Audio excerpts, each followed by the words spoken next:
बुद्ध कहते हैं, हे मनुष्य, तेरे दुख का कारण तेरा मन है। हे मनुष्य, तेरे दुख का कारण तेरे विचार हैं। तेरे दुख का कारण तेरे संस्कार हैं। तेरा दुख का कारण तेरा व्यवहार है। तेरा दुख का कारण तेरी कतवाणी है। तेरा दुख का कारण दूसरों को अपशब्द बोलना है। तेरा दुख का कारण तेरे व्यवहार में क्षमता न होना है। इसलिए बुद्ध ने कहा, जब कोई आदमी बुरे मन से कोई कार्य करता है तो दुख उसके पीछे पीछे ऐसे हो लेता है जैसे गाड़ी के पहिए बैलों के पीछे पीछे। लेकिन अकेला मन कुछ नहीं कर सकता। जब तक हमारी इंद्रियां बाह्य वस्तुओं से आकर्षित न हों, बाह्य वस्तुओं के नजदीक न जाएं। आंख देखने का काम करती है, कान सुनने का, शब्दों का काम करते हैं, जीभ चखने का काम करती है, नाक सुगंध और दुर्गंध को सूंघने का काम करती है, शरीर जो है सुख दुख की अनुभूति करता है। जब कोई आदमी आंख से देखता है, ये बहुत अच्छी चीज है, बहुत बड़ा मकान है, बहुत बड़ी दुकान है, मेरे पास भी होना चाहिए, यदि उसके पास नहीं है तो मन में दुख प्रारंभ हो जाता है। प्रारंभ क्यों होता है? क्योंकि लोभ है। लोभ के कारण, मोह के कारण आदमी का दुख दो तरफ जाता है, एक वस्तु की तरफ, एक व्यक्ति की तरफ। वस्तु का मतलब है मेरे पास मकान छोटा है, टेलीविज़न छोटा है, गाड़ी छोटी है, मेरा व्यवहार छोटा है, मेरे कपड़े अच्छे नहीं हैं, मेरे पास सोना चांदी नहीं है, मेरे पास अच्छा सोफा सेट नहीं है, ये वस्तु हो गई। और व्यक्ति, ये मेरा पुत्र है, ये मेरा बेटा है, ये मेरा नाती है, ये मेरी बहन है, ये मेरा भाई है। इसलिए बुद्ध ने कहा, पुत्तामत्ति धनमत्ति, पुत्तामत्ति धनमत्ति इति बालो विहंजति अत्ताहि अत्तनोन्नति कुतो पुतो कुतो धनं। मूर्ख आदमी ये सोचता है कि ये पुत्र मेरे हैं, ये धन मेरा है, ये मकान मेरा है, सोफा सेट मेरा है। अरे तुम्हारा शरीर भी अपना नहीं, कहाँ पुत्र और कहाँ धन।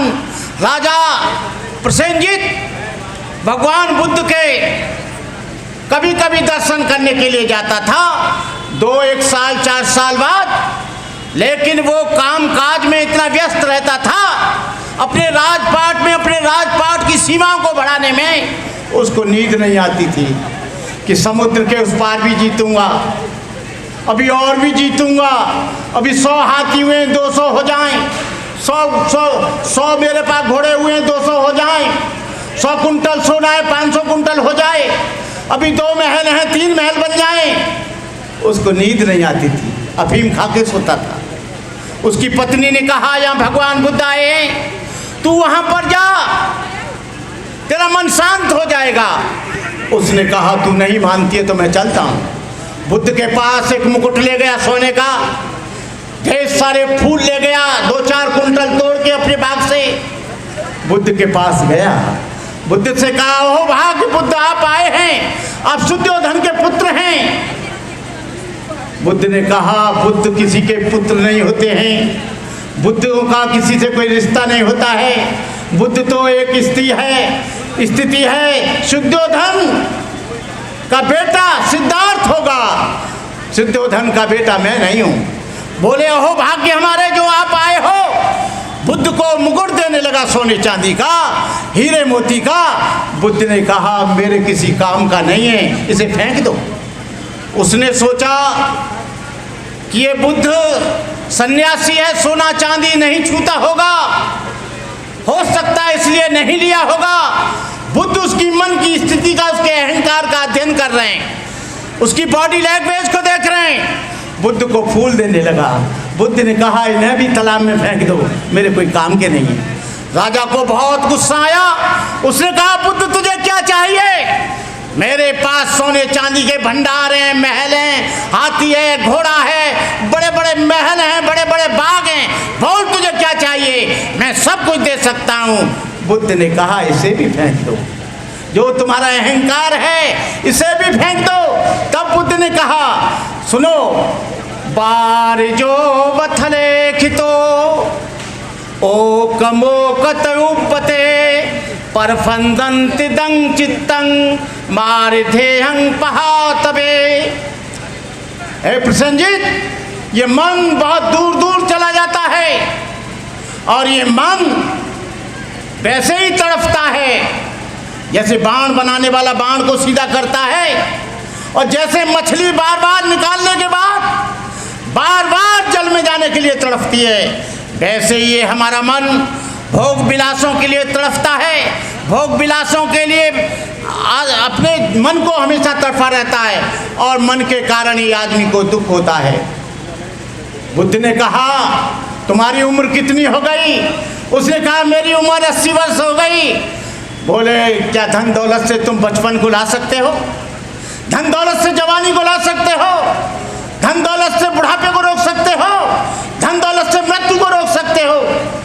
तब बुद्ध ने कहा कि देखो, तुम्हारे शरीर में जो बचपन था चला गया, और चाहे तुम महल बना लो, सोना चांदी इकट्ठा कर लो, चाहे कितना भी बड़े से बड़ा मकान बना लो, लेकिन ये तीन चीज सबको आती हैं, एक रोग, एक बुढ़ापा और एक मृत्यु।